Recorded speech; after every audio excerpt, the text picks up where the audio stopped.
join me in congratulating our Working in the Spirit of Diversity honoree, Nicole Avery Nichols.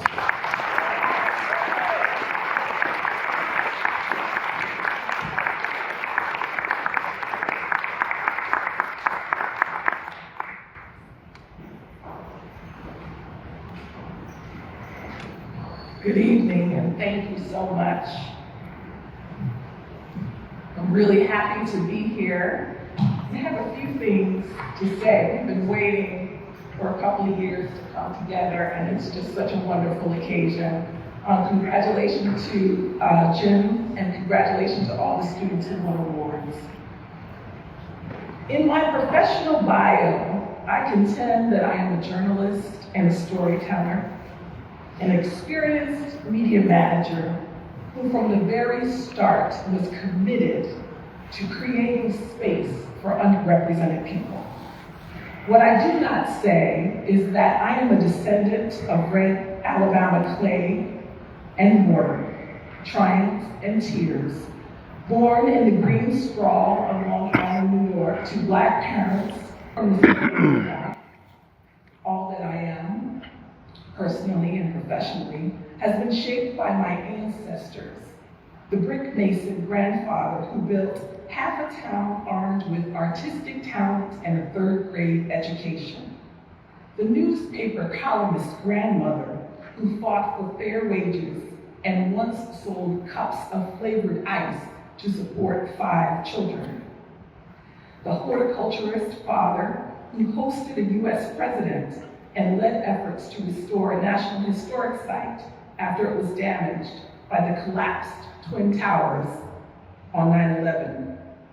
My husband's father, a legendary Detroit high school and college basketball coach and educator who inspired a generation of young Detroit men to aspire above and beyond their circumstances. I am a product of people, known and unknown, and I am humbled by the fact that I have benefited from wars waged on my behalf.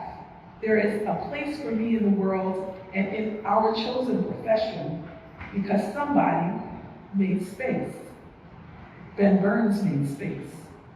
I see several somebodies in this room who made space: Cassandra Spradley, Felicia Henderson, Vince McGraw, Darren Nichols, Jerome Vaughn. Bob McGruder made space. I accept this honor today, so grateful for my family and the legacy of my adopted Detroit family, mentors in the business, competitors in the business, beloved bosses, trailblazers who made space for me and who paved the way for those who will come after. When I started in journalism in the 90s, the business was abuzz with talk of making space for diverse media members, younger media members, overlooked perspectives. But as the digital age exploded and legacy media fell victim to the economic downturn, coupled with what some may contend is a fragile business model, much of that progress and big diversity talk and initiatives shrank right back down to the status quo. From where I sat as an intern, a reporter, and an editor, it became increasingly clear that diversity and inclusion is not broadly seen as essential or integral to success within the journalism profession. For arguably 20 plus years, I have witnessed DEIB work within legacy media being dismissed as either an indulgence only for journalists of color or a distracting obligation that allows certain boxes to be checked with the goal of sharing respectable diversity percentages. Historically, DEIB is not really seen as being connected with the good tenets of journalism. That was a problem when I started. And while we have made some significant progress, it's still a problem. The casualties of not recognizing that issues of diversity and equity are at the very heart of our journalistic obligations are so great. I am thinking about the journalists of color who have left the profession or who have been forced out of the profession because there was no space for them, for their communities, for their perspectives. I'm also thinking about the countless communities whose stories, not just their struggles, but their joys, are left out of the national narrative because media has not seen them. I stay thinking about the communities who do not have the information that they need about education, about health, about voting, because us as media, we have narrowed our scope. Before taking the editor-in-chief position at Chalkbeat, where these issues are at the very heart of everything we do, I was senior news director at the Detroit Free Press. In 2020, one of my primary responsibilities at the paper was coordinating the coverage of the coronavirus pandemic. It's a big task. There were so many ways to approach that coverage. But just as the virus began to really rage in the spring of 2020, I had a series of conversations with our health writer, Kristen Jordan-Shamus, about how we would approach the coverage of the pandemic. I was very intentional and committed to centering people and how they were experiencing this crisis, particularly in Detroit, a majority Black city which was hit hard and early by the virus and whose population was extremely vulnerable because of health disparities that we have been talking about for decades. One of the stories that Kristen wrote was about Gary Fowler. Mr. Fowler begged to be tested for coronavirus. He visited 3 hospitals.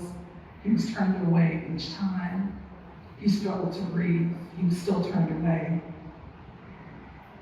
He passed away this month, sitting in his blue recliner chair.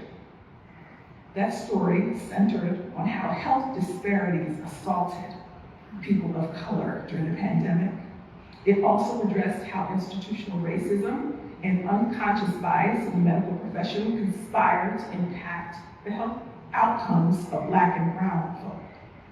The agony and invisibility experienced by Mr. Fowler's family was endured over and over again across the country. We knew that these stories were important and shining a light on inequity, especially during a bona fide crisis, was part of our charge as journalists. But these are not the stories that win the big prize.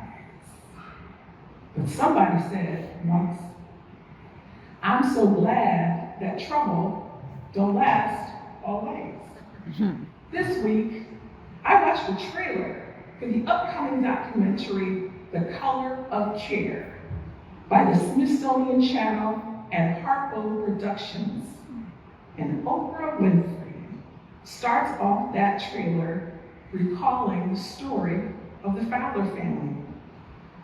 The documentary, which will debut on the Smithsonian Channel May 1st, shares the story of the Fowlers and many, many families like them.